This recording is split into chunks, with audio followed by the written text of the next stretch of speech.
하나님 말씀 보시겠습니다. 하나님 말씀은 창세기 41장 25절부터 36절까지의 말씀 보시겠습니다. 구약성경 제 성경으로는 63페이지입니다. 구약성경 63페이지 창세기 41장 25절부터 36절까지의 말씀 찾으셨으면 제가 봉독하겠습니다. 요셉이 바로에게 아뢰되 바로의 꿈은 이러하니라. 하나님이 그가 하실 일을 바로에게 보이심이니이다.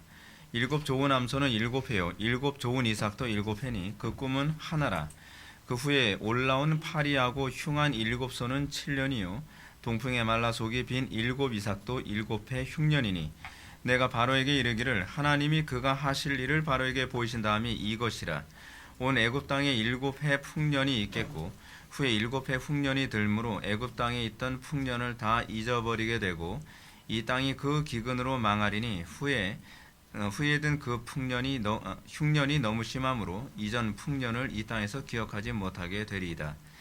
바로께서 꿈을 2번 겹쳐 꾸신 것은 하나님이 이 일을 정하셨습니다. 하나님이 속히 행하시리니 이제 바로께서는 명철하고 지혜 있는 사람을 택하여 애굽 땅을 다스리게 하시고 바로께서는 또 이같이 행하사 나라 안에 감독관들을 두어 그 7해 풍년에 애굽 땅의 5분의 1을 거두되 그들로 장차 올 풍년의 모든 곡물을 거두고 그 곡물을 바로의 손에 돌려 양식을 위하여 각 성읍에 쌓아두게 하소서. 이와 같이 그 곡물을 이 땅에 저장하여 애굽 땅에 임할 7해 흉년에 대비하시면 땅이 이 풍년으로 말미암아 망하지 아니하리이다. 아멘. 이 시간은 창세기 179번째 강의가 되겠습니다. 요셉의 해몽과 선지자 사역이라는 제목으로 하나님 말씀 증거하도록 하겠습니다. 요셉의 해몽과 선지자 사역. 복음이라고 했을 때 여러분 이게 복음 대부분 이제 사람들이 머리에 떠올리는 것이 무엇일까요? 복음은 신비한 체험에 있지 않습니다. 또는 복음이 교리 논쟁을 의미하지도 않습니다. 교회를 다니기 시작하면서 사람들이 복음이 뭔가 하게 되면 복음을 무슨 체험이나 그렇지 않은 옳고 그름을 따지는 어떤 그 교리 논쟁으로 연결시켜서만 복음을 이해하는 경향이 상당히 많이 있습니다. 물론 기독교 복음 안에 이런 요소가 없는 것은 아닙니다. 왜냐하면 이 요소가 있어야만 복음의 실체에 접근하기 때문에 그렇죠. 그런데 본질은 그것이 아닙니다. 본질은 구원에 있습니다. 복음의 핵심은 구원이 있죠. 만약 구원이 전제되지 않은 상태에서 신비적 체험이 무슨 의미가 있고 구원이 전제되지 않은 상태에서 옳고 그름을 따지는 진리의 논쟁이 과연 무슨 의미가 있겠습니까? 지금 한국교회가 가지고 있는 가장 심각한 문제가 뭐냐면 신비적 체험 같은 걸 많이 따지는데 문제는 그 신비적 체험이 우리의 구원과 아무 관계도 없고요. 그냥 자기 만족에 너무 많이 치우쳐 있다는 거죠. 교리 논쟁도 그렇습니다. 교리 논쟁을 도대체 왜 하는지 모르겠습니다. 그 교리 논쟁을 통해서 구원을 주시는 하나님의 능력에 참여하지 않고 서로 내가 옳고 네가 틀렸다라고 하는 이 분쟁을 오히려 더 야기한다면 이것은 별 의미가 없지요. 우리는 틀림없이 성경의 가르침만이 옳다는 것을 믿습니다. 우리는 타 종교인들이나 철학자들이 얘기하는 것을 우리는 인정하지 않습니다. 그 사람들은 우리가 이렇게 얘기하게 되면 자기 우월주의에 빠졌다라고 얘기할지 모르겠는데 사실은 자기 우월주의가 아니라 이게 진짜 자기 우월주의처럼 말할 수밖에 없지만 우리만 옳은 걸 어떻게 해요? 이게 사실이잖아요. 만약에 우리가 옳다 하지 않으면 우리는 거짓말쟁이가 되는 것입니다. 우리가 옳기 때문에 옳다고 얘기할 수밖에 없고 저 사람들이 틀렸기 때문에 틀렸다라고 얘기할 수밖에 없습니다. 성경 틀림없이 다른 이로서는 구원을 얻을 수 없나니 천하 인간의 구원 얻을 만한 다른 이름을 주신 적이 없다고 얘기하고 있습니다. 그래서 다른 종교에 구원이 없다라고 얘기하는 건 우월주의가 아니라 그것이 진리이기 때문에 그렇습니다. 진리이기 때문에 그래요. 우리밖에 구원이 없습니다. 그리스도 외에는 구원이 없습니다. 다른 철학이나 어떤 종교도요. 그들이 아무리 탁월하게 얘기한다 할지라도 거기엔 구원이 없습니다. 그리고 우리는 그들에게 구원이 없다는 것을 입증하기 위해서 때로는 논쟁을 할 수밖에 없는 것이죠. 자, 우리가 다른 어떤 종교에도 구원이 없다는 또는 다른 어떤 철학에도 구원이 없다는 것을 입증해주는 그런 중요한 본문이 또 오늘 본문에서도 이게 나타나게 됩니다. 지난 시간에 우리는 바로가 어떤 독특한 꿈을 꾸게 된 후로 심히 번민하게 된 사건을 우리가 살펴보았습니다. 저는 오늘 낮예배 때도 여러분한테 말씀드렸지만 이런 번민하게 되는 것, 이것이 무조건 나쁘다고 생각하면 안 된다고 제가 말씀드렸죠. 이거 성령의 역사입니다. 우리는 간혹가다가 그렇게 생각을 합니다. 성령께서는 우리를 번민하지 않게 하시는 거라고 생각을 하죠. 그렇지 않습니다. 오히려 성령께서 우리 속에 작용하게 될 때에 우리는 비로소 고민하게 되고 생각하게 되고 때로는 번민하게 됩니다. 바로가 번민하게 된 것은 전적으로 성령님의 역사였습니다. 바로의 마음은 하나님의 은총으로 말미암아 심히 가난해진 것입니다. 더구나 바로가 이제까지 그토록 신뢰했던 점술가들의 말도 바로 귀에는 들어오지 않았습니다. 오늘 본문을 보게 되면 본문은 이렇게 기록하고 있습니다. 그것을 바로에게 해석하는 자가 없었더라.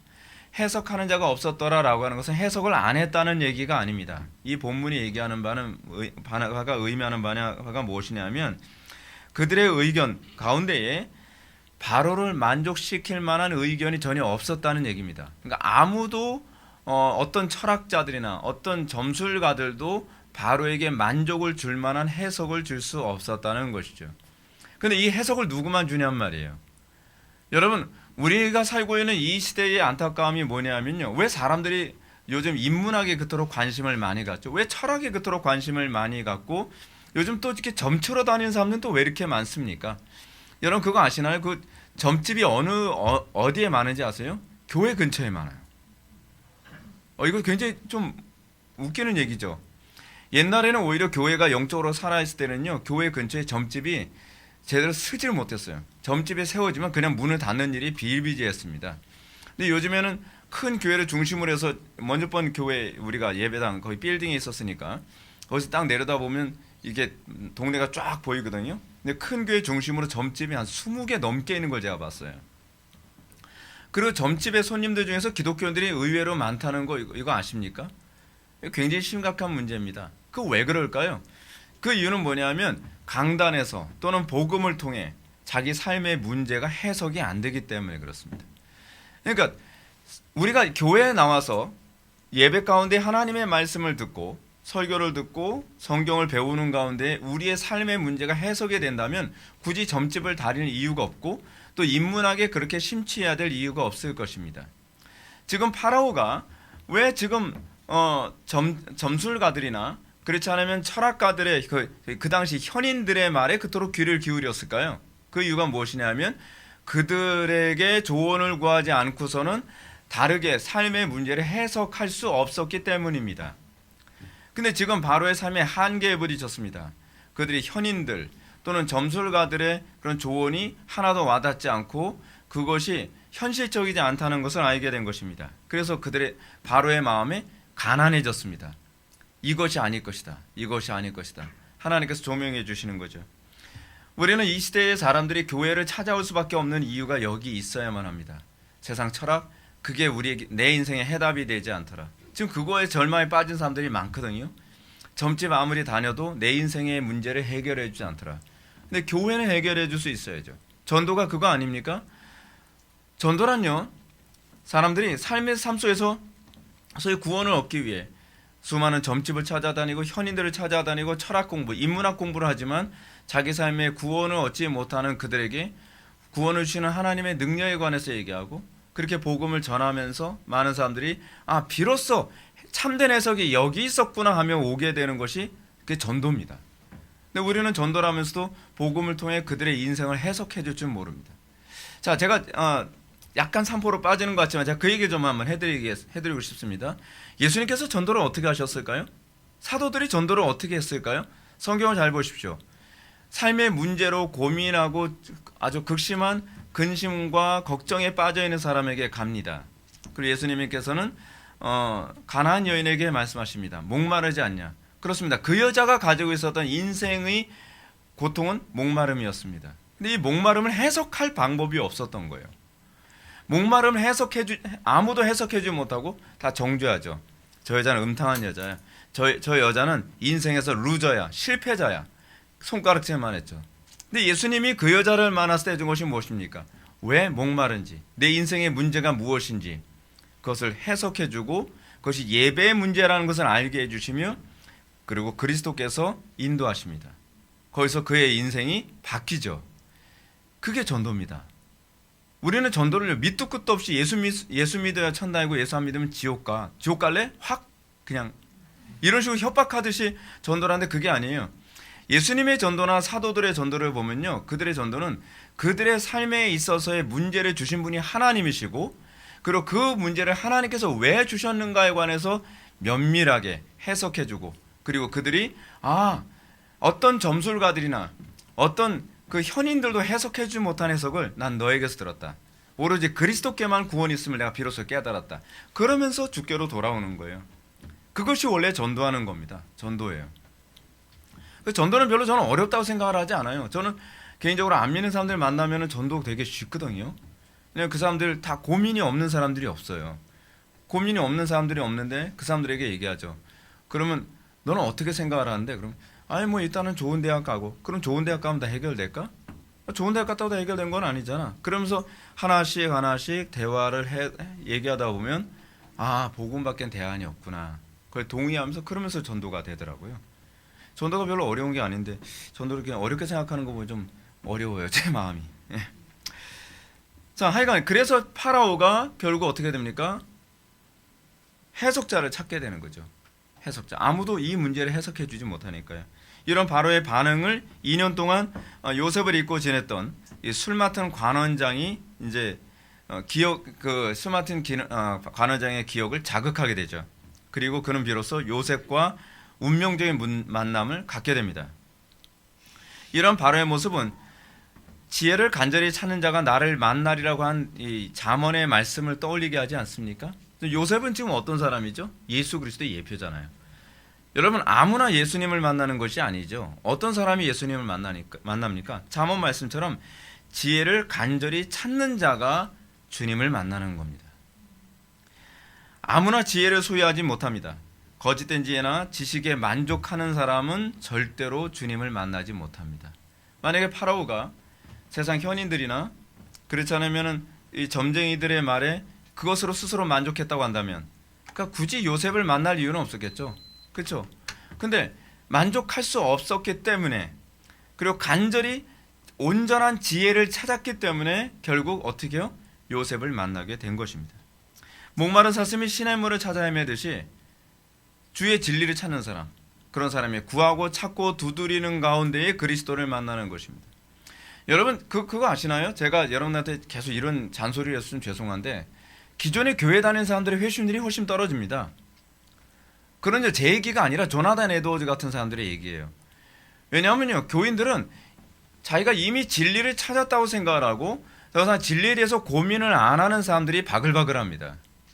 근데 안 믿는 사람들, 소위 복음하고 완전히 멀리 떨어졌다고 생각하는 사람들이 복음의 반응이 굉장히 선명한 게 뭐냐면, 그들은 그건 알거든요. 자기가 진리를 아직 만나지 못했다는 것을 알아요. 그래서 그들에게 복음을 전하면 그들은요, 굉장히 충격을 받습니다. 굉장히 반응이 선명합니다. 그래서 그들은 진리에 목말라 있어요. 근데 우리는 헛된 진리, 거짓된 가르침, 다른 예수, 다른 복음에 이미 배가 차 있어서 더 이상 참된 진리에 귀를 기울이지 않으려고 한 뿐만 아니라 참된 진리에 대해서 배타적이기까지 합니다. 바리새인들처럼요. 그래서 목마르지 않아요. 설교 들으면 다 똑같이 맨날 하는 소리지 똑같지 않습니다.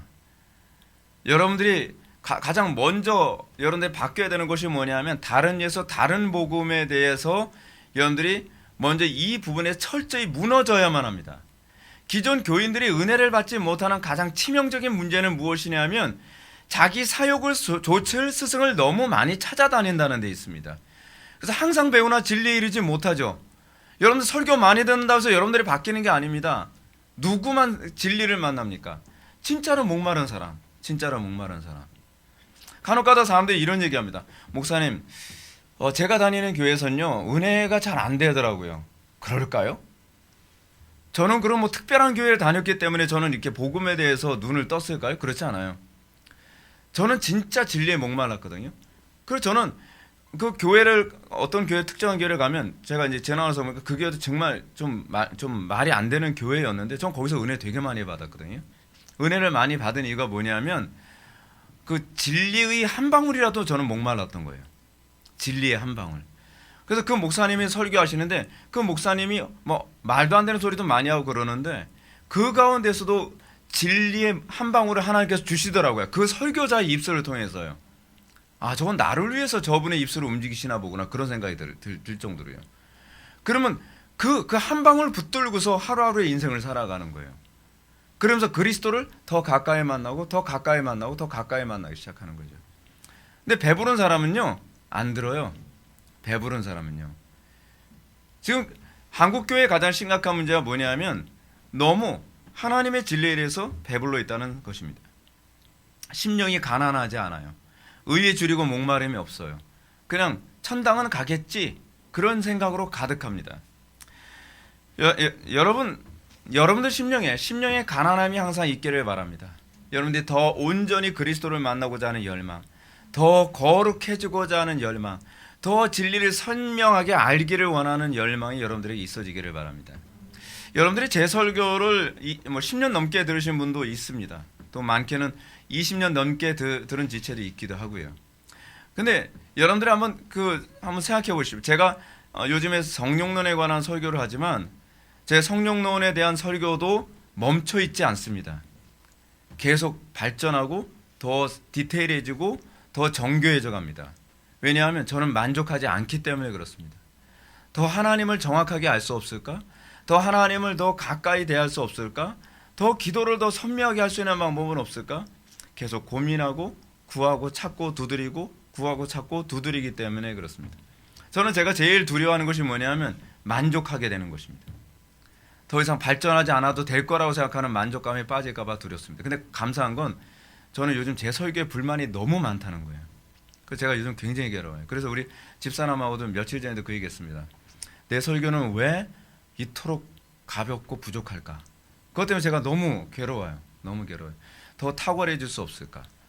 더 정확하게 복음을 설명할 수 없을까?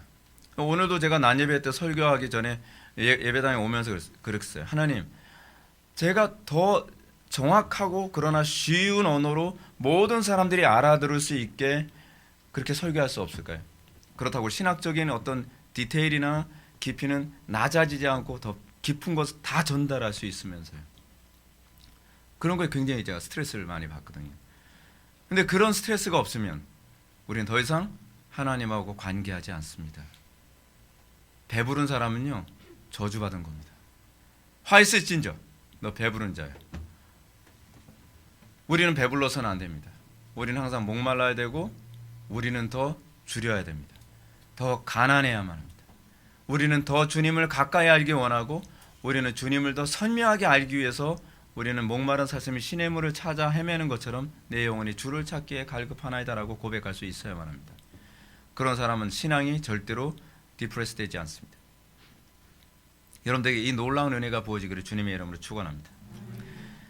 이 은총은 항상 성령 안에 있을 때라야 가능합니다. 우리 자연인의 본성으로서는 결코 그럴 수 없습니다. 성령님만이 우리로 하여금 거짓과 속임수가 가득한 세상에서 진리를 위해 번민하게 하십니다. 더 온전한 진리. 왜냐하면 거짓 진리는 비슷한 진리로 우리의 배를 채우기 때문에 그렇습니다. 사탄이라고 하는 이 거짓의 아비는요, 우리가 진리에 줄이고 목마르지 않도록 하기 위해 진리적 요소로 우리의 배를 채우고, 그리고 우리로 하여금 온전한 진리를 추구하지 않더라도 그것으로 만족하게 만드는 그런 사악함이 있습니다. 그래서 정말 진리를 섭취해야 될 우리가 진리는 멀리하고 다른 곳으로 배를 채우도록 만들죠. 속지 마십시오. 성령님이 각 사람에게 작용하실 때 나타나는 것은 그래서 기분이 좋다거나 또는 만족해한다거나 유쾌해지는 것이 아닙니다.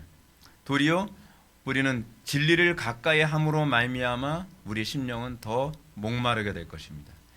더 간절해지게 될 것입니다. 그리고 유쾌해지는 것이 아니라 오히려 더 하나님의 은혜에 대한 열망이 우리 속에 사로잡게 될 것입니다. 성령님이 주어졌을 때 왜 우리는 더 번민하게 됩니까? 그 이유를 고린도후서 7장 11절은 이렇게 말해줍니다. 하나님의 뜻대로 하게 된 이 근심이 너희를 얼마나 간절하게 하며 얼마나 변증하게 하며 얼마나 분하게 하며 얼마나 두렵게 하며 얼마나 사모하게 하며 얼마나 열심 있게 하며 얼마나 벌하게 하였는가. 그렇죠?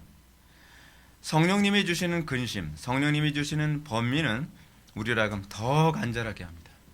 여러분, 간절함이 없어졌습니까? 여러분들은 영적으로 심각한 상태입니다. 어떤 상태가 좋은 상태입니까? 간절하는 것이 좋은 상태입니다. 우리를 하여금 변증하게 하는 것, 자기 죄에 대해서 인정하게 하는 것, 자기 자신과 거짓에 대해서 분하며 두렵게 하며 진리를 사모하게 하며 열심 갖게 하는 것, 그리고 그 결과 우리로 하여금 진리에 이르게 됩니다. 진리에 이르게 되는 것, 진리에 이르게 되는 것, 그것이 복받은 심령이고, 그리고 그 진리에 이르게 된 사람들만이 비로소 다른 사람에게 복의 근원으로서 삶을 살 수 있게 될 것입니다. 오늘 보면, 그러나 오늘날 하나님의 은혜가 메마른 시대를 보십시오. 이 시대의 특징은 번민이 없습니다. 교회에서 번민하게 만들지 않습니다. 번민하는 사람 보고 오히려 심각하다고 생각을 합니다. 걱정하지 마, 걱정하지 마. 교회 오면 주로 뭐죠? 마음 편하게 해주죠. 마비시키죠. 고민하던 사람, 그것 때문에 그러잖아요. 어떤 사람 신앙생활에서 고민하고 그러면은 생각하지 마, 그냥 믿어. 왜 예수님만 믿어야 구원을 받죠? 그럼 완전히 불신자 취급하면서 생각 못하게 하죠. 그냥 믿으면 돼, 따지지 마. 그럴까요? 그러니까 생각 있는 젊은이들 교회를 떠나는 거예요. 그 질문은 당연히 나와야 되는 거거든요. 왜 예수님만 믿어야 구원을 받나요? 그 질문 나와야죠. 그런데 그걸 답변해 주면서, 그러면서 더 진리에 가까워지는 것 아니겠습니까? 오늘날 그러다 보니까 기독교인들이 오히려 안 믿는 사람들보다 생각하기를 죽기마치 싫어합니다. 저희 교회 다닌다는 사람하고 진리에 관한 문제를 얘기하면 골치 아파 또 교리 얘기하는 거지. 그냥 단순하게 믿자고, 교회만 다니면 되는 거 아니야? 그럼 천국 가는 거잖아. 오케이? 더 이상 얘기하지 마. 그러면 넌 천국 못 가겠다. 그렇게 진단이 나오죠. 왜냐하면 성령님은 진리의 영이시기 때문에 우리를 번민하게 하시고 생각하게 하시고 더 그리스도를 가까이 하고 싶어 하게 하십니다. 우리 신앙의 선배들 중에서 단세포처럼 아무 생각 없이 살았던 사람이 없습니다. 지금 오늘날 기독교는요, 비정상적입니다. 이렇게 생각하기 싫어하고, 이렇게 진리에 대해서 얘기하는 걸 싫어하고, 진리만 얘기하면 속이 답답해하는 사람들이 어떻게 천국 가겠습니까? 진리의 주체가 그리스도신데, 그리스도가 싫다는 거예요? 답답하다는 거예요? 그걸 신앙이라고 얘기할 수 있습니까? 근데 기독교인들이 진리를 싫어해요. 옳고 그름 따지지 말자는 거예요. 그냥 예수 믿고 천당만 가면 되는 거 아니냐는 거예요. 소위 그렇게 얘기하는 사람들이 결국 다른 종교에 구원이 있다는 말에도 분노조차도 안 해요. 그게 신앙이었을까요? 저는 아니라고 봐요. 전 아니라고 확신합니다. 우리는 도대체 무엇이 신앙인지조차도 생각을 안 하려고 하면서 천국은 갈 수 있을 거라는 세뇌 교육에 익숙해져 있는 것이 오늘날 기독교입니다. 그러니까 이렇게 무능하죠. 기독교가 박해를 받고 있는데 박해를 받고 있지 않다고 얘기하잖아요. 지금요, 기독교는 굉장히 심각한 겁니다. 생각하기 싫어요. 왜 역사적으로 항상 독재자들이나 정치가들이 기독교를 싫어했는지 아십니까? 기독교만 생각하기 때문에 그렇습니다. 정치가들이 가장 싫어하는 것은요, 생각하는 겁니다. 국민들이 생각하는 걸 싫어합니다. 그냥 정치가들이 유도하는 대로 아무 생각 없이 노예처럼, 그냥 개 돼지처럼 움직이는 걸 좋아합니다. 그러나 복음이 들어가면 그때서부터 생각하기 시작합니다. 그래서 기독교가 미운 거예요. 그런데 오늘날 기독교는 생각하기 싫어합니다. 목사님들도 교인들이 생각하지 않기를 원합니다. 생각하지 마. 그냥 예수 믿고 천당 가면 되는 거야. 그냥 내가 하라는 대로 하면 돼. 그럼 천당은 가게 되어 있어. 그게 옛날에 중세 로마 가톨릭이 했던 것입니다. 가톨릭이 뭐라 그래? 그냥 온갖 거짓 가르침을 얘기하고, 그 거짓 가르침에 대해서 의문을 가지면 어떻게 하죠? 화용시켜버리죠. 생각하면 죽여버리는 거예요. 우리가 원하는 건 생각하는 사람이 아니야. 노예야, 노예. 그리고 우리는 편하게 던져주는, 그냥 그 밥을 주워 먹으면서 개들처럼 살면서 그거로 만족해하고 허연 이빨 드러내며 사는 것을 좋아하죠. 기독교는 그렇지 않습니다. 기독교는 진리의 종교입니다. 기독교가 얼마나 심각한 상태인지 알 수 있죠. 오늘 본문도 하나님께서 바로의 마음을 건드리시자 바로가 번민하기 시작합니다. 이것이 바로 바로의 하나님께서 바로를 만지기 이전과 이후의 차이입니다. 하던 얘기 돌아갈까요? 바로는 지금 자기가 꾼 꿈에 대한 참된 해석을 듣기 위해 지극히 가난해진 상태에 있었습니다. 그냥 낭떠러지에서 떨어지는 사람이 풀뿌리라도 잡듯이 그거를 뭔가 이걸 분명한 해답을 찾고 싶어 했던 것이에요. 그렇기 때문에요, 여러분, 우리가 좀 더 상식적으로 생각해 봅시다. 감옥에 수감된 죄수의 말을 여러분 파라오가 듣는다는 게 말이 됩니까? 뭐 아는 사이도 아니잖아요. 이거는 상식적이지 않은 거예요. 근데 파라오가 감옥에 갇힌 죄수의 말에 귀를 기울였다는 것은요, 그가 어느 정도로 심령이 가난해졌는지를 보여주는 겁니다. 그 심령은 어린아이 같이 가난해져 있는 것입니다. 파라오는 그 정도로 마음이 겸손해져 있습니다. 오늘날 왜 많은 사람들이 예배당에 와서 설교를 들으면서도 은혜를 못 받는가? 그 마음이 주여 말씀만 하옵소서 종이 듣겠나이다 라고 할 정도로 마음이 가난해져 있지 않기 때문에 그렇습니다. 중요한 건 복음, 선명한 복음이 선포된다고 해서 모든 사람들에게 유익이 되는 것은 아니라는 겁니다. 그 진리를 목말라 하고 진리 아니면 살 수 없을 거라고 하는, 그리고 진리가 정말 나의 양식처럼, 나의 생명의 양식처럼 여겨지는 사람에게만 그 진리는 여러분들에게 유익이 되고 여러분들의 인생을 변화시키게 될 것입니다. 만약에 파라오가 그 마음이 겸손해지지 않았다고 한다면 결코 죄수의 말에 귀를 기울이지 않았을 것입니다. 오히려 제가 아는데요, 제가 아는 죄수가 꿈을 참 해석을 잘합니다. 그렇게 얘기했다면 파라오가 어떻게 했을까요? 화가 나죠. 네가 나를 뭘로 보고 죄수의 말에 귀를 기울이라고 얘기하겠냐. 여러분, 대통령제하고 다른 겁니다. 그때하고 지금하고는 완전히 달라요. 그런데 이 말에 귀를 기울이는 거예요. 이것은 전적으로 하나님의 놀라운 섭리였습니다. 여러분, 어떤 사람이 복음에 귀를 기울이기 시작하나요? 어떤 사람이 과연 초라하게, 그 옛날 예배당 같은 경우는 정말 초라했거든요. 옛날에 주기철 목사님이나 손양원 목사님 당시에는요, 저런 목사님들이 설교를 하실 때 강대상, 이렇게 품이 있고 아름다운 강대상에서 설교를 하는 것이 아니라 그냥 사과 궤짝을 놓고서 주로 예배하고 그랬댔어요. 그게 옛날에 한국 초대교회 당시에 예배하는 풍토였거든요. 근데 초라하게, 여러분 손양원 목사님 양복 입은 거 기억나세요? 진짜 손양원 목사님 기념관 가면요, 손양원 목사님 키도 진짜 작아요. 어린애 같아요, 키가. 근데 손양원 목사님이 가난하니까 양복도 항상 다른 사람이 입던 거 이렇게 빌려 입고 그랬었거든요. 그래서 양복이 커요. 키도 작은 데다가 다른 양복 입으면 이렇게 되게 초라해요. 근데 그렇게 초라한 사람이 사과 개짝 같은 거 하나 놓고서 설교를 해도 세상적인 권력자들이 와서 무너질 때 왜 무너질까요? 겸손해졌으니까 그런 데 오는 거예요.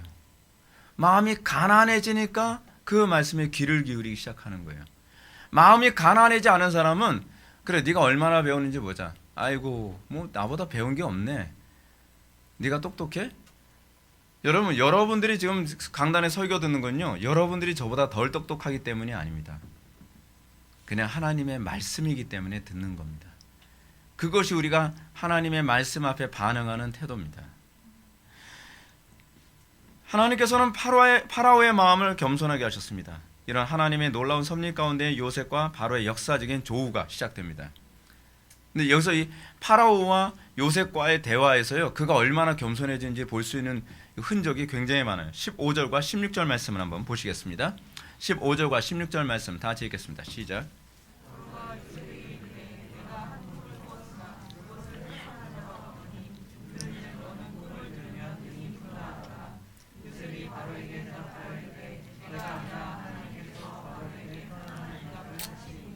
아멘. 자, 흥미로운 게 뭐냐 하면 파라오가 요셉을 딱 대하자마자, 여러분 우리는 인간관계 할 때 어떻습니까? 예를 들어서 요셉이 딱 왔습니다. 야, 넌 뭐 하다가 감옥에 갔냐? 이제 그런 거 물어보는 게, 이제 여유 있는 사람들이 물어보는 게 그거잖아요. 무슨 제목으로 들어갔어? 너 파렴치범이었구나. 딴 사람도 아니고 뭐 보디발의 아내를, 아유, 이렇게 나오는 게 정상이에요. 근데 지금 파라오가 마음이 굉장히 가난해져 있고 다급해져 있습니다. 거두절미하고 곧바로 물어봅니다. 곧바로요. 요셉을 보자마자요.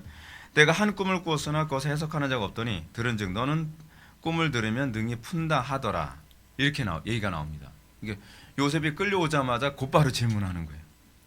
근데 이런 상황에서 요셉의 태도는요, 파라오의 태도가 굉장히 대조적입니다. 이게 모세가 이 본문을 기록할 때에 사실은 그 부분을 보여주기 위해서 이렇게 기록을 한 거예요. 요셉은 정반대로 나타납니다. 요셉은 다음 같은 말로 대답합니다. 요셉이 바로에게 대답하여 이르되 내가 아니라 하나님께서 바로에게 편안한 대답을 하시리이다. 굉장히 여유가 있어요. 굉장히. 바로는 굉장히 조급해 있고요. 요셉은 굉장히 차분합니다. 특히 우리는 요셉이 바로에게 대답하는 말을 통해서 그가 과거에 술 맡은 관원장 앞에서 보였던 태도보다 굉장히 성숙한 태도로 파라오를 대하고 있다는 것을 우리는 발견할 수 있게 됩니다. 과거 요셉이 술 맡은 관원장에게 요셉이 꿈 해몽을 할 때는 이렇게 했습니다. 해석은 하나님께 있나이다 라고 말한 후에 내게 이르소서 라고 이렇게 얘기했거든요. 거기다가 요셉은 어찌하든지 술 맡은 관원장이 덕을 보기 위해서 당신이 만약에 잘 되면 저를 좀 뒤돌아 봐줘서 저 좀 살려주세요. 이렇게 약간 어떻게 보면 좀 그런 부분도 이렇게 보였습니다. 그러나 지금 요셉에겐 그런 모습이 전혀 없습니다. 요셉은요, 사람한테 기대를 안 하고 있는 모습이에요. 그는 2년 전 감옥 기간 동안 몰라볼 정도로 더 성숙해져 있습니다. 여러분, 우리는 어떻게 생각하나요? 저는 이런 부분 볼 때마다 하나님을 믿는 믿음의 태도로 살아가는 사람과 하나님을 믿지 않는 사람의 태도로 살아가는 이 기간이 완전히 다른 결과를 도출해내는구나 라는 걸 느끼게 됩니다. 만약 하나님께 대한 불신과 분노와 배신감으로 쪄들어 있는 사람은 어떻게 할까요? 거기서 2년 기간 동안 칼만 갈고 아무것도 발전되지 않고 하나님과 관계는 다 깨져 있을 겁니다. 그런데 요셉은 그 2년 기간 동안에 더 여유로워지고 더 하나님께 대한 신뢰가 더 커지고 그리고 세상에 대한 신뢰는 더 많이 접었습니다. 그러니까 마음이 영적 할례당이 더 철저한 영적 할례당으로 지금 살아가고 있는 모습을 보게 됩니다. 사실은 이 문제는 나중에 요셉의 형들이 나타나게 됐을 때 그가 어느 정도로 성숙했는지를 보게 되죠. 그렇죠? 요셉의 형들을 봤을 때 미워하거나 증오하는 태도로 얘기하는 것이 아니라 다 하나님께서 하셨습니다. 당신의 죄가 아닙니다. 이렇게 여유 있게 얘기할 수 있는 그런 상태가 된 겁니다. 자기가 힘과 권력을 다 가지고 있음에도 불구하고 내가 죽이진 않겠어요, 형님. 그러나 손가락 하나만 좀 분지릅시다.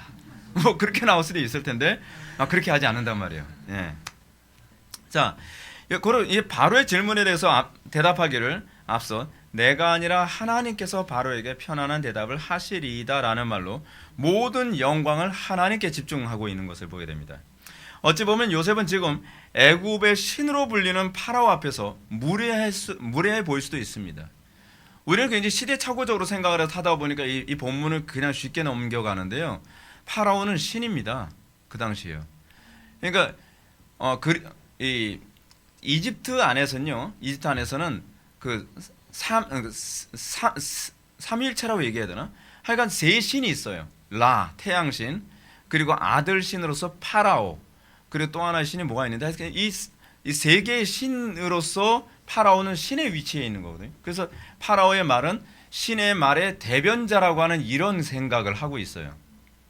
근데 파라오 앞에서 뭐라고 얘기한다고요? 애굽의 신으로 불리는 파라오 앞에서 우리 하나님이 얘기해 주실 거라고 얘기하는 거예요. 이거 진짜 겁이 없이 얘기하는 겁니다. 쉽게 말해서 요셉은 바로 앞에 굉장히 바로의 권위를 생각하지 않고 얘기하는 거예요. 그러면서 또 이렇게 얘기합니다.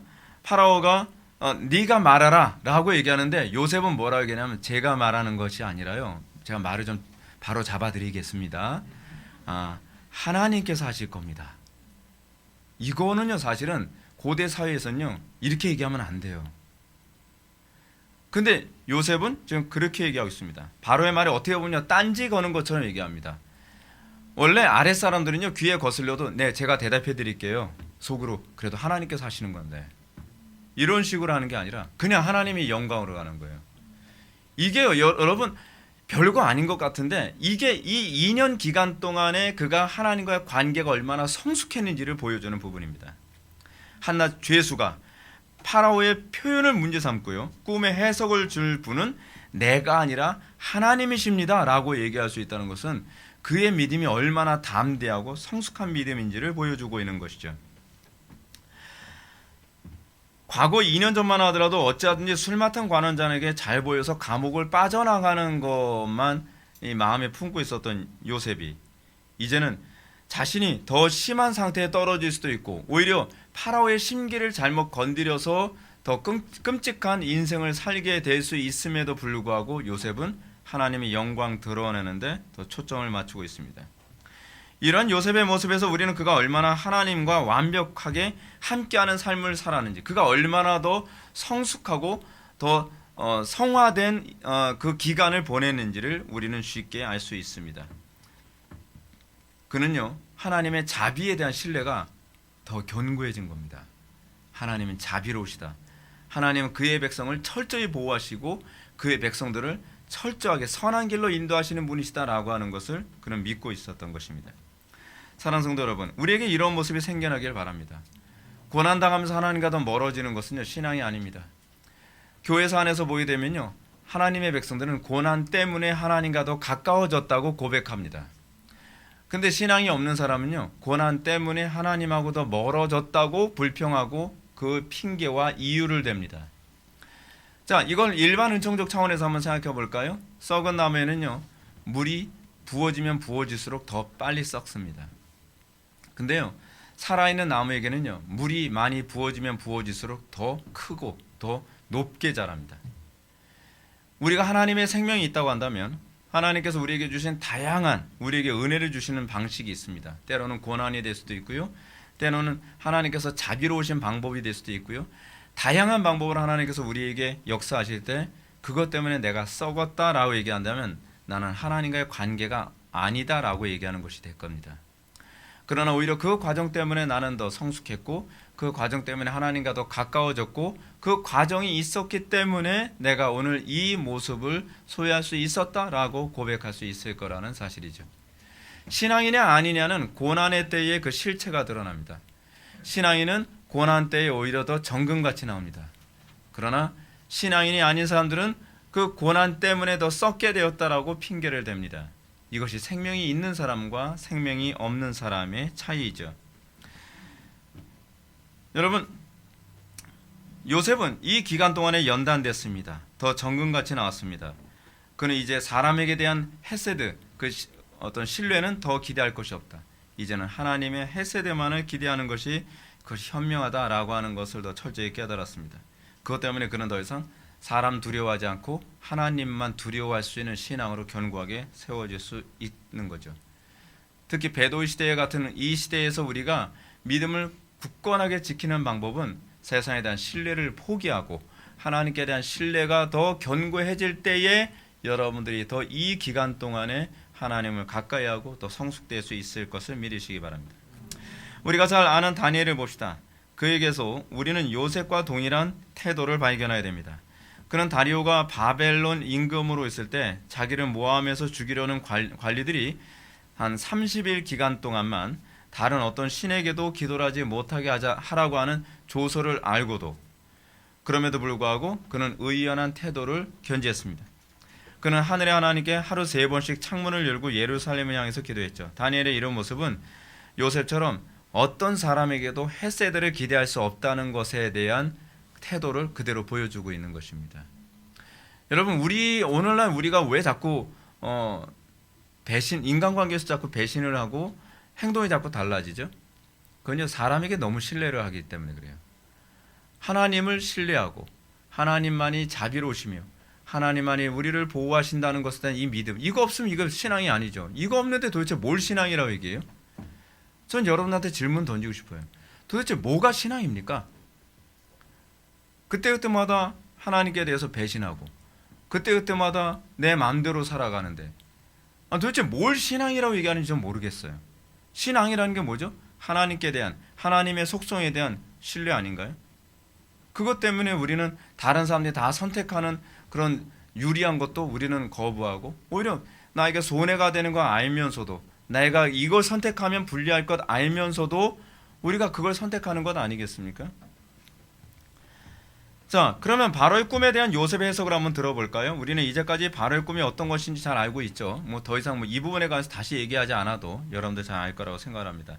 단지 우리는 바로의 꿈 내용이 살지고 아름다운 소 뭐 7마리 나왔고, 그리고 또 파리한 소 7마리, 또 7 충실한 이삭, 바싹 마른 이삭 7대 이런 걸 통해서 7년이고 이게 풍년과 흉년을 얘기하고 있다는 그 내용은 이제 우리가 대충 압니다. 이런 꿈에 대해서 요셉은 아무런 주저없이 너무나 명쾌하고 분명한 해석을 보여주죠. 자, 이것이 그겁니다. 철학은 뭔가 비슷한 것 같은데 사람들에게 명확하다는 인식을 주지 못합니다. 복음이 가지고 있는 특징이 무엇인지 아십니까? 복음은 안개같이 뭔가 모호했던 것을 모든 걸 명확하게 만듭니다. 저는 오늘날 강단 설교의 위기가 이거라고 생각을 합니다.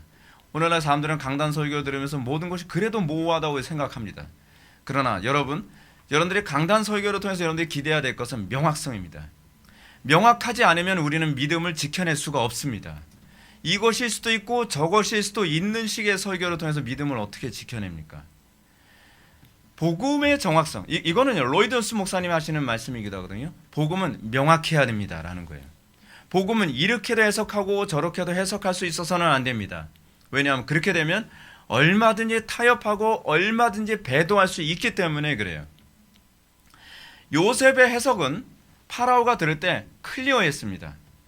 명확했습니다. 그리고 신뢰감이 있었습니다. 요셉이 해석했을 때 그래, 네 말이 확실하다. 그래, 어떤 현인이 얘기해도, 어떤 철학자가 얘기해도, 어떤 이 바벨론 술사가 얘기해도 너처럼 명확하게, 너처럼 신뢰할 만큼 확실하게 얘기한 적이 없다라고 반응하고 있습니다. 요셉의 해석에 대해서 파라오는 명확하게 받아들이고 있습니다. 요셉은 이렇게 얘기합니다. 동일한 7년을 상징한다는 것, 이 7년에 관한 얘기, 그리고 이것이 흉년과 풍년을 얘기한다고 하는 부분에 관해서 얘기했습니다. 그런데 이 요셉의 해석에서 우리가 발견하게 되는 아주 특이한 부분이 있습니다. 그것이 뭐냐면 25절부터 26절 이 두 절에서요, 무려 하나님이라고 하는 그 단어가 엘로힘이죠, 4번이나 언급됩니다. 4번이나 언급되는데 여기서 더 흥미로운 것이 뭐냐면 하나님이 주어로 사용되고 있다는 사실입니다.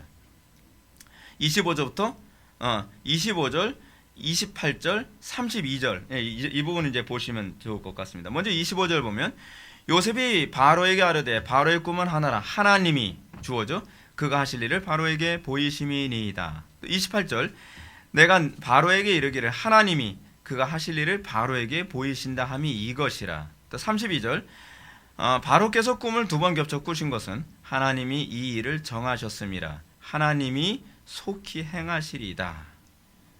이렇게 해서 하나님이라는 단어가 주어로 4번씩 이렇게 사용된 것을 볼 수 있습니다. 제가 잘못 말씀드렸어요. 25절, 28절, 32절입니다. 25절부터 26절 사이가 아니라요.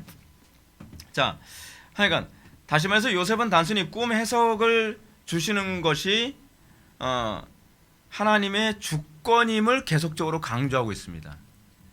신앙은요, 그 주권이 하나님께 있음을 인정하는 겁니다. 우리는 하나님의 주권 얘기하는데 결국 주도권은 자기가 잡고 지고 그러잖아요. 내가 모든 거 결정하고 하나님 도와주세요 그런단 말이에요. 아니, 주권 교리는 어디 가버렸어요? 주권 교리를 얘기한다면 이 모든 것의 주도권이 하나님께 있도록 하는 것이 주권 교리 아닌가요? 주권 교리는 말로만 하는 것이 아니라 우리의 행위에서 주도권을 하나님께 넘겨드림으로 이것이 신앙화되는 것이거든요.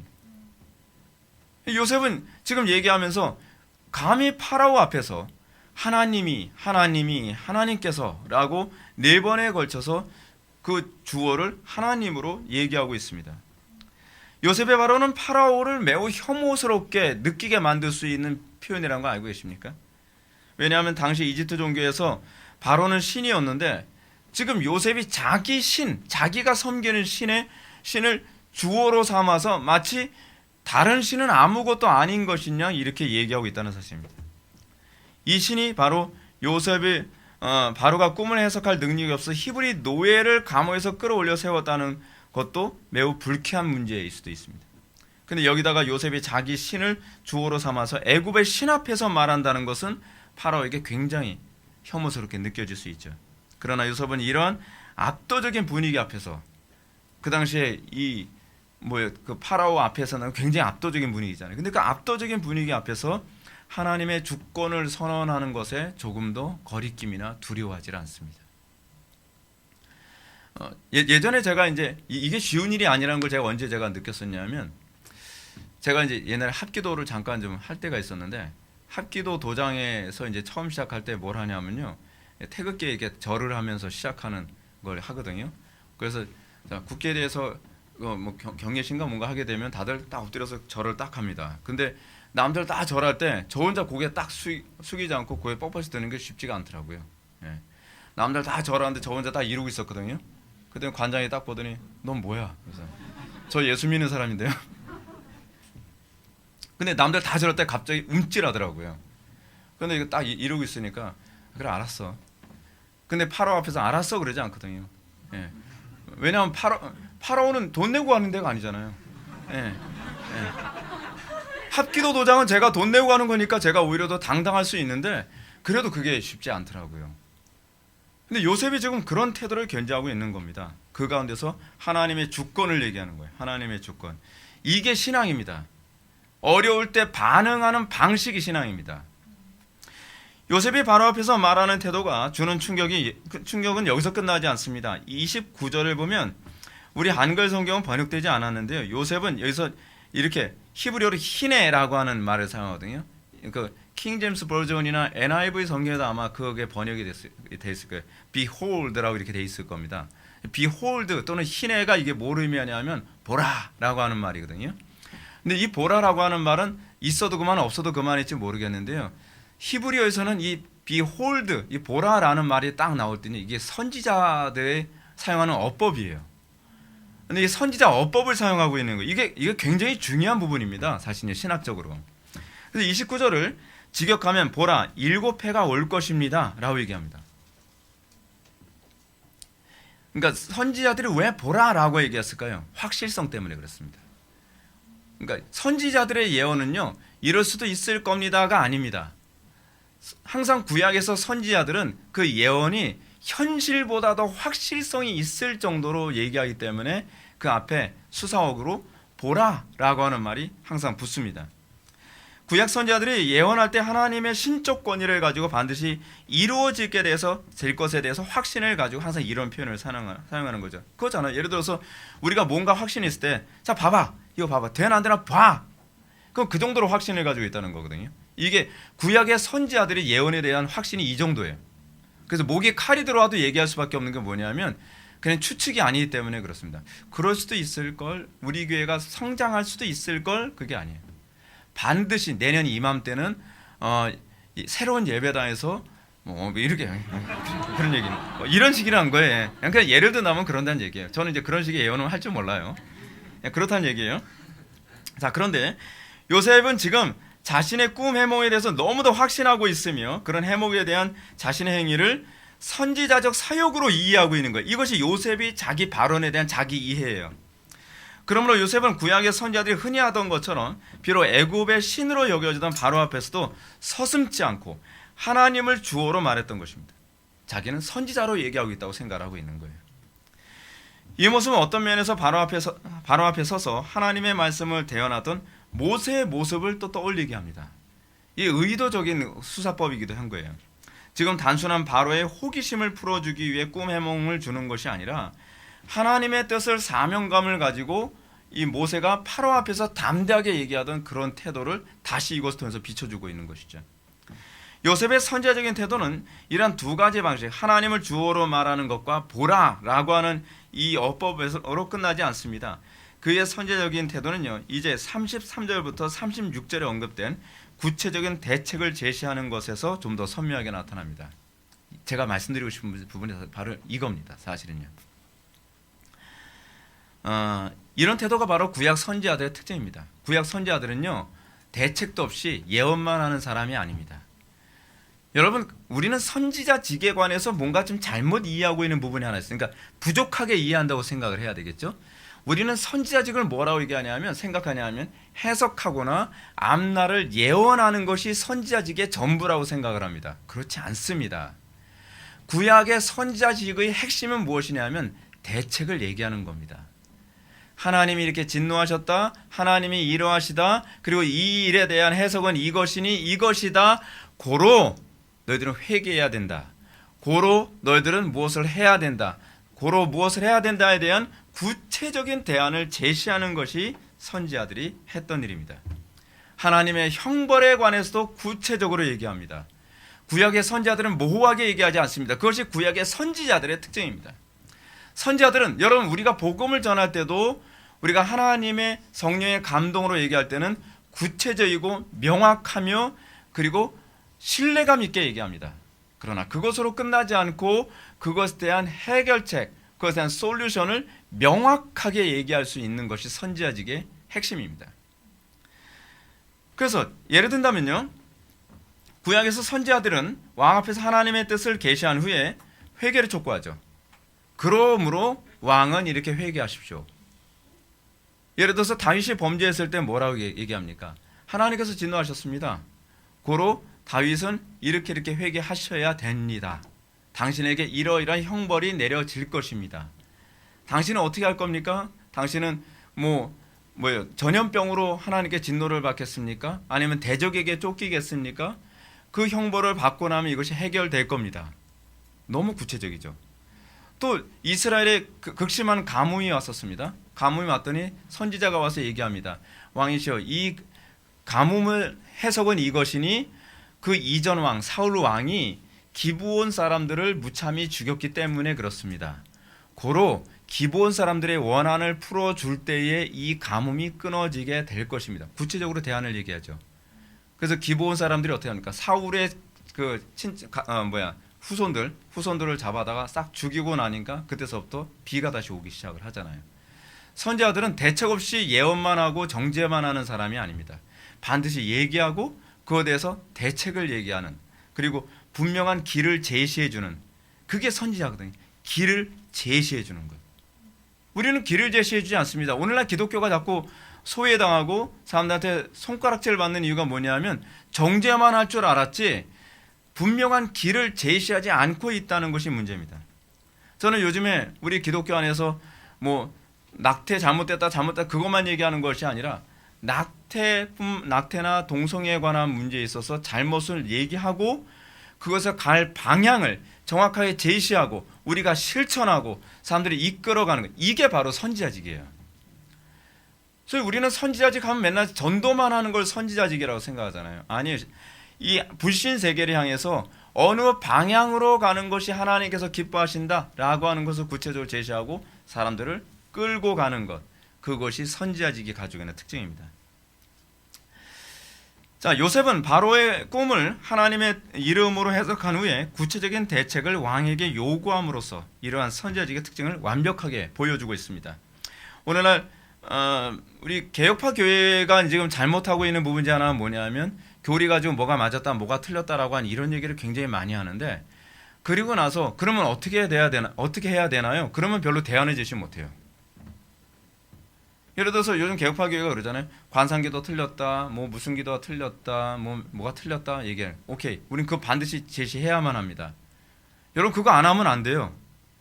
그러면 그거 하고 난 다음에 그 다음에 뭐 해야 되죠? 그 다음에요? 솔루션을 제공해야죠.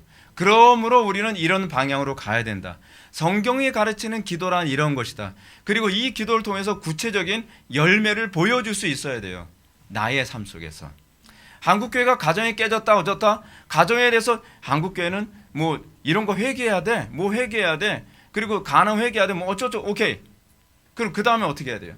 내 가정부터 성경적으로 가정으로 세워가고, 내가 목회하는 교회부터 성경적인 가정을 세워가면서 명확한 솔루션을 제공하고 길을 제시해서 성경적인 가정은 이런 것이며 성경적인 신앙생활의 방향은 이쪽으로 가야 된다는 것을 명확하게 길을 제시해 주는 것까지 가야 그것이 선지자직으로서의 직분을 제대로 감당하는 겁니다. 오늘날 우리는 그렇잖아요. 예배가 타락했다. 오케이, 예배 타락한 거 얘기해야 돼요. 지적해야 돼요. 근데 왜 이 부분이 자꾸 지적질이라는 소리로 자꾸 비난을 받냐 하면 그 부분에 관해서 얘기했으면 그럼 우리가 예배에 회복된 예배를 보여줘야죠. 회복된 예배를 내 목회사역에서 실천하고 그리고 그 회복된 하나님의 임재가 가득하고 하나님의 영광이 가득한 예배를 실제로 사람들에게 보여주고 방향을 제시해 줄 때에 비로소 그것이 정죄가 아니라 그것이 살리기 위한 선지자직이라는 것을 우리는 알 수 있게 되는 것입니다. 무조건 잘못을 지적하는 것만이 아니라 성경적으로 탁월한 방향성과 실천을 통해 열매를 보여주는 것. 근데 그것이 선지자들이 했던 것이거든요. 선지자들은 말만 하는 사람들이 아니었어요. 말쟁이들이 아니었단 말이에요. 말하고 자기부터 실천하고 명확한 솔루션을 제공하고 길을 보여줬던 사람이라는 사실입니다. 다시 하던 얘기로 돌아가겠습니다. 우리는 요셉의 이런 행위가 매우 파라오 앞에서 이런 행위는 굉장히 위험한 것이라는 것을 제가 여러분들한테 말씀드렸습니다. 왜냐하면 파라오는 요셉에게 꿈만 요구했지 대책까지 묻지 않았거든요. 지금 요셉은요 굉장히 선을 많이 넘은 거예요. 사실은요. 우리가 너무 시대착오적으로 생각해서 뭐 대통령한테 그렇게 권할 수도 있지 뭐. 대통령하고 왕하고는 다르다니까요. 지금 파라오가 뭘 물어봤죠? 해석을 물어봤어요. 근데 주제넘게 왕이시 이런 겁니다. 자, 이제 제가 솔루션을 제공해. 그 장관 싹 다 바꾸시고요. 그렇죠. 그렇게 나오는 거예요, 지금요. 그리고 경제정책 바꾸셔야 됩니다. 지금 임금님께서는 경제정책 잘못하셨거든요. 이제 중앙통제적 경제정책이 아니라 지방분권적 경제정책으로 바꿔야 됩니다. 그러면 이게 뭐야, 이게 지금. 조금 죄수말 들어주니까 이게 겁이 없이 야, 그냥 저 목 댕그랑 잘라버려. 사실은 그 상황이에요, 지금요. 어떤 면에서는요, 우리가 이 상황을 객관적으로 보면 상황 굉장히 심각하게 돌아가는 겁니다. 지금 요셉은요, 자기 꿈 해몽에 대한 정당성에 대해서 인정받기도 전에 파라오에게 자기의 의견, 해결책을 지금 얘기하는 무례함을 범하고 있는 것입니다. 원래는 절차는 이래요. 왕이 얘기하고 나면 그럼 왕이 묻습니다. 그럼 네 생각에는 어떻게 했으면 좋겠니? 했을 때 대답해야 돼요. 얘기하고 싶어도 입이 아무리 근질근질해도 참고 있어야 돼. 얘기해 주고 싶다. 그래서 참아야 돼요. 근데 자기가 알아서 다 얘기하는 거예요. 무엇보다도 요셉의 이런 행동은 당시 고대 사회에서는 결코 용납될 수 없는 치명적인 사회였거든요.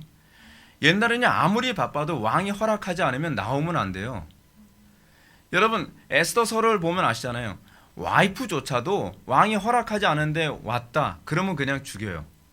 왜냐하면 암살로 간주될 수 있으니까. 옛날에는 그렇게 굉장히 엄격했거든요. 근데 한낱 죄수가 왕이 묻지도 않은 말을 그것도 국가 정치에 관한 솔루션까지 자기가 뭘 한다고 제시를 하냔 말이에요. 그죠? 여러분 이게 그 당시 이 왕이 통치하는 시대가 얼마나 살벌한 시대인지를 알 수 있는 그 부분이 느헤미야서에도 나옵니다. 느헤미야서에서 예루살렘 성벽이 회파됐다는 얘기 듣고 느헤미야가 얼굴에 근심이 가득했잖아요. 근데 왕이 묻습니다. 너 이렇게 얼굴에 근심이 가득하니? 그러니까 느헤미야가 공포에 거의 쫄아요. 그러면서 느헤미야가 얼굴 표정까지도 어둡게 하면 그 당시엔 죽을 수 있는 죄목이 될 수 있었기 때문에 굉장히 두려워했었습니다. 이렇게 얘기하는 것, 어떤 해석을 얘기하고 솔루션을 제공하는 건요, 사실은 어디에만 허용되는 풍토였냐면 이스라엘에서 선지자들에게만 허용되는 풍토였습니다. 왕이 물으면 왕이 해석해주고 해석까지 해주는 것. 그건 이스라엘 왕국에서만 가능했던 거죠. 물론 이스라엘에서도 여러분 이렇게 얘기하게 되면 이것도 목숨을 걸어야 되는 일이었습니다. 그 왕이 경건한 왕이었으면 알았어 이렇게 얘기했지만 좀 경건하지 않으면 죽여 이렇게 돼버리는 그렇게 될 수도 있는 거거든요. 근데 요셉은 지금 그렇게 하고 있는 겁니다. 그러면 요셉이 이렇게 위험을 감수해가면서 바로에게 대책을 요구했던 것이 무엇 때문이었을까요? 그 이유는 아무리 자신의 꿈을 바르게 해석해 준다 하더라도 미래에 대한 대책을 정확하게 제시하지 않으면 애굽은 구원받을 수 없기 때문에 그렇습니다. 이게 굉장히 중요한 문제입니다. 우리는 그렇잖아요. 여러분 상당수의 교인들이 강단에서 설교를 듣고 삶의 구원이 일어나지 않는 대다수의 이유는 무엇이냐면 강단에서 무엇이 죄인지만 얘기해 줬지 그러므로 어떻게 그리스도께로 가느냐에 관해서 분명히 길을 제시해 주지 않기 때문에 그렇습니다. 많은 사람들이 무엇이 문제인지 알고 나서 그것을 자기의 노력으로 그것을 극복하려고 하잖아요. 거기엔 구원이 없습니다. 그래서 항상 개혁주의 설교에서 중요한 핵심이 무엇이냐면 모든 설교는 그래서 그리스도께로 향하게 만들어야 된다는 거예요. 그리스도를 붙잡게 하는 쪽으로 가게 만들어야 된다는 거예요.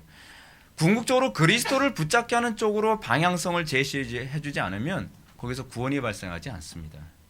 이걸 다른 말로 또 회개라고도 얘기하죠. 서론에서 언급한 것처럼 복음의 핵심은 반드시 구원을 동반한다는 데 있습니다. 근데 그 구원이 해석에서 나오는 것이 아니라요, 해석에 대한 솔루션의 순종에서 나오는 거예요. 대책을 선지자들이 또는 하나님의 말씀이 주는 구체적인 대책을 통해서 사실은 구원이 발생해요.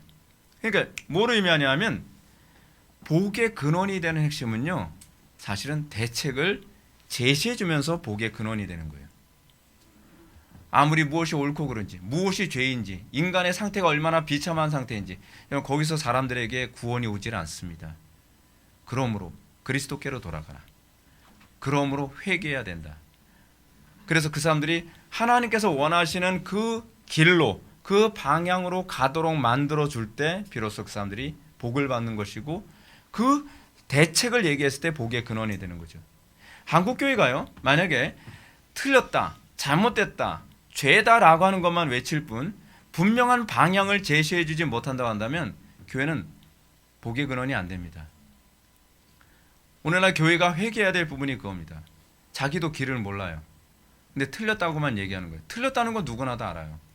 은사운동 틀렸다 어쩌다? 그래요, 틀렸어요. 그럼 뭐 어떻게 해야 돼요? 그 다음에 방향이 뭐죠? 그럼 우리는 어디로 가야 되죠?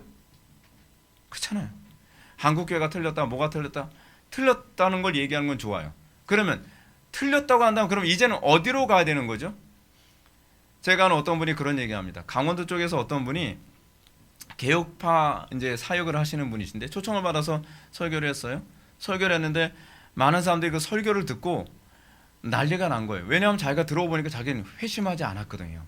그 설교 들어보니까 하다못해 그 목사님조차도 회심한 것 같지가 않은 상황이 돼버린 거예요. 분위기가 굉장히 살벌한 분위기가 돼가는 거예요. 그래서 강의가 끝나고 난 다음에 그 목사님한테, 강사한테 물어봅니다. 그럼 우리 어떻게 해야 되죠? 그러니까 제가 얘기 듣기는 그렇게 들었어요. 저는 모르죠. 그럼 여러분들이 알아서 해야 될 문제죠. 분명한 건 여러분들 회심한 거 아니라는 거예요. 그래서 가버렸어요. 그래서 교회가 공중분해돼 버렸다 그래요. 여러분, 우리는 이게 항상 문제예요. 잘못 오류를 잔뜩 지적해놓고 나서 방향을 제시해주지 않으면 그것이 복이 되지가 않아요. 그것 때문에 오히려 더 큰 문제와 더 큰 이 상처를 가져다 줄 수 있다는 것이죠. 여러분, 오늘날 교회, 한국 교회는요, 교회들마다 시대의 문제점을 성경적으로 진단한다고 해석합니다. 해석과 진단은 잘하는 것 같은데요, 문제는 뭐냐면 그 다음에 또 다른 극단으로 가죠. 예를 들어서 신사도 운동, 뭐 은사 운동 잘못됐다. 그러니까 어떻게 기도를 어떻게 하라는 거예요? 아예 기도를 못하게 해버려요. 그렇죠? 소리 내서 기도하지 마세요. 그 기도 너무 오래 하게 되면 또 불안한 거예요. 이 신사도 운동, 그게 아니죠. 그럼 어떻게 깊이 있는 기도를 하느냐를 계속적으로 제시해주고 그대로 훈련시키고 그대로 올바른 기도하는 길로 인도해줘야죠. 힘들더라도. 지적하는 건 오히려 쉬워요. 근데 그들이 올바른 기도의 궤도에 올라오도록 만드는 건요, 뼈를 깎는 고통이 있어요. 왜냐하면 내가 먼저 그걸 실천해야 되니까요. 자, 또 하나 봅시다. 한국교회는 한국 사회가 얼마나 자본주의에서 타락하고 뭔가 잘못돼 가고 있다는 것을 개혁파 교회 안에서 많이 지적하고 그것의 문제점을 많이 얘기해요. 근데 문제는 솔루션을 잘못 제시하고 있죠. 해방신학적 방식으로 가거나, 그렇지 않으면 소위 리버럴한, 소위 좌파적 사고방식으로 토지 공개념식으로 가야 된다. 자본주의는 틀렸다. 그래서 오히려 사회주의로 가자고 자꾸 독려한단 말이에요. 방향이 잘못됐죠. 우리 신앙의 선배들은 어떻게 했죠? 소위 봉건제도가 잘못됐고 그리고 자본주의적인 체제가 잘못됐으니까 어떻게 해야 된다고 얘기했습니까? 막스 베버 같은 사람들을 통해서 청교도적인 자본주의 윤리 체제를 정확하게 해서 길을 제시했죠. 그리고 봉건제도가 잘못됐으니까 민주주의가 무엇인지, 법치주의가 무엇인지를 성경을 통해서 바른 민주주의와 법치주의에 대한 체제를 만들어서 길을 제시했죠. 그래서 어느 나라든지 기독교가 들어오면 기독교가 길을 제시해 주는 역할을 해요. 기독교는 틀렸다라는 말만 하는 사람들이 아니라 어느 시대든지 기독교는 길을 제시해주고 방향을 제시해줘서 이제까지 잘못 왔던 길을 올바로 가도록 길을 제시해주는 역할을 했던 것이 기독교입니다. 그게 선지자적 역할이거든요. 근데 길을 제시하지 않고 틀렸다고만 얘기하면서 이걸 선지자직이라고 얘기한다면 선지자직을요 제대로 이해하지 못하는 겁니다. 또한 오늘날 한국교회가 무율법주의로 가고 있다. 그러니까 지금 어떤 식으로 가니까 율법주의로 가야 된다는 식으로 또 우리 가고 있어요. 교조주의로 가야 된다는 식으로 가고 있어요. 그것도 길을 잘못 제시하는 거죠. 그건 선지자직이 아닙니다. 우리가 정말 선지자직을 제대로 이행한다면 성경을 정확하게 소화하고 그리고 그것을 통해서 정확하게 길을 제시해 주는 것까지 가야 선지자직을 제대로 수행하고 있는 것입니다. 오늘날 솔직히 여러분 개혁주의 하는 교회들이 어떤가요? 청소년 문제, 노사 갈등 문제, 가정의 문제, 또 성적 방종의 문제, 정치의 문제, 이거에 대해서 정확한 솔루션을 제공하고 있는 교회가 얼마나 되나요? 잘 못하고 있어요. 이게 지금 심각한 문제입니다. 못하고 있으니까 어떻게 되냐면 세상의 철학적 방법, 심리학, 그거로 다시 또 돌아가서 그거로 방향을 제시한단 말이에요. 그건 선지자직이 아니죠. 올바른 적용이 없으면 복의 근원의 역할도 없습니다. 그래서 청교도들은요 설교의 꽃은 항상 적용이라고 생각했습니다.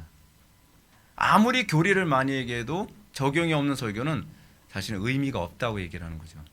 전 청교도들을 굉장히 그런 부분에서 공감을 많이 합니다. 그러나 요셉은 바로 앞에서 당당하게 선지자로서 행동을 보여줍니다. 해석을 하나님 중심으로 했다는 것이 굉장히 중요하고요. 그리고 대책도 하나님 중심으로 합니다. 그는 보라라는 선지자어법을 통해서 이 해석의 확실성을 얘기해주고 분명한 대책을 강구해요. 아주 성경적이고 하나님 중심적인 대책을 강구합니다. 그러면 요셉이 바로에게 요구한 대책이 무엇인가요? 간단히 살펴보겠습니다. 첫째는 명철하고 지혜 있는 사람을 택하여 애굽 땅을 다스리게 해야 한다. 지금 인사권 가지고 얘기하고 있는 겁니다. 이게 뭔데 네가, 그렇죠? 여기는 지혜롭고 명철한 사람을 세우는 것이 무엇보다도 중요한 메시지가 담겨 있고요. 둘째는 나라 안에 감독관들을 쓰고 그 7해 풍년을 애굽 땅의 5분의 1을 거두되 그들로 장차올 풍년의 모든 곡물을 거두고 그 곡물을 바로의 손에 돌려 양식을 위하여 각 성읍을 쌓아두게 하소서라고 얘기합니다. 이 요구는 애굽의 행정제도의 전반적 개혁을 지금 얘기하고 있는 겁니다.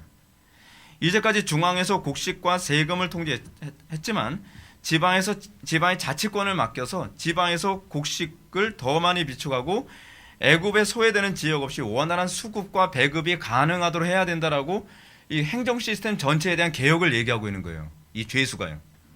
네. 이런 요셉의 제안은 굉장히 놀라운 겁니다. 놀라울 뿐만 아니라 당돌하기까지 합니다. 그는 꿈을 해석하자마자 즉각적으로 이 솔루션이 나와요. 해결책, 대책이 나온단 말이에요. 이것이 여러분 굉장히 놀라운 겁니다.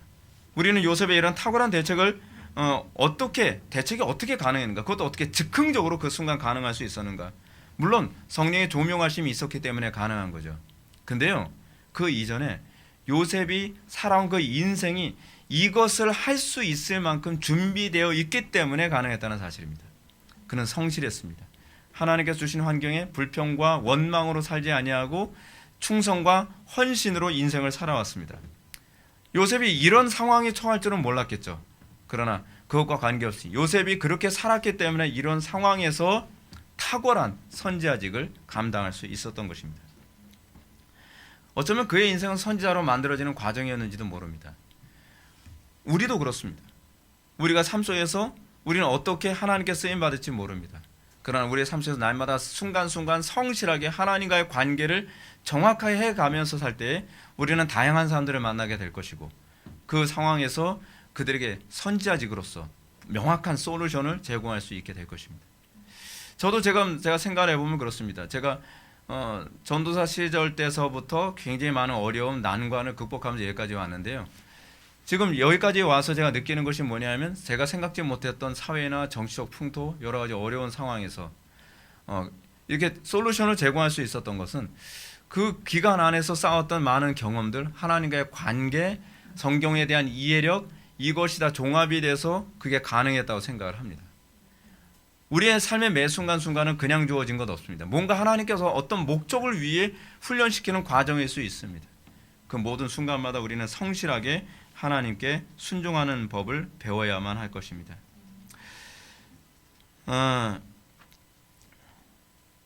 우리가 살아가는 이 시대는 교회의 선지자직을 굉장히 필요로 합니다. 지금 대한민국은 이제 앞으로 어떻게 될지 모릅니다. 좀 있으면 이제 북한 땅이 무너질 수도 있고요. 중국이 무너질 수도 있고요. 정말 엄청나게 복잡한 상황 가운데서 많은 사람들이 혼란스러움에 처하게 될 것입니다. 그럴 때 여러분 사람들이 어떻게 될까요? 저는 굉장히 지금도 기억나는 것이 있어요. 우리 교회에서 과거에 박근혜 대통령 탄핵 당시에 우리 교회 성도도 굉장히 혼란스러워했었고요. 그리고 또 정치적으로 사회적으로 굉장히 급변하는 여러 가지 상황이 있을 때마다 굉장히 어려운 상황이 있었습니다. 박근혜 대통령 탄핵 당시에는 제가 영국에서 그 당시에 집회를 하고 있었던 상황이라서 제가 오자마자 그 부분에 대한 제 신학적 입장을 논평하고 또 칼럼도 쓰고 또 설교도 하고 그랬었습니다. 그것이 사실은 목회자가 해야 될 직무라고 생각을 하는 거죠. 이걸 어떻게 해석할 것인가.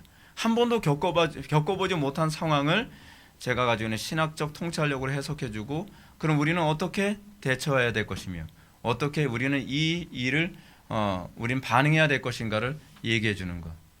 근데 이제 세상 사람들이 이제 교회를 향해서 그렇게 보게 될 것입니다. 그럴 때 우리는 세상 사람들을 향해서 명확한 정말 신뢰가 간다 할 만큼 명확한 해석과 그리고 방법론을 솔루션을 제공하고 사회를 이끌어가야만 합니다. 세상을 이끌어가는 교회가 되어야죠. 세상에게 복의 근원이 되는 바른 방향을 제시해주고 길을 보여주고 그래서 교회가 세상의 소망이고 교회가 세상의 복의 근원임을 그들이 알게 하는 것. 우리가 그것을 위해서 구원받았다는 것. 나 개인의 구원만을 위해서 존재하는 것이 아니라 나를 통해서 수많은 사람들이 하나님의 구원을 보고 하나님께 영광을 돌리게 하는 것. 그것이 바로 교회가 존재하는 이유라는 것을 기억하시기 바랍니다. 기도하시겠습니다.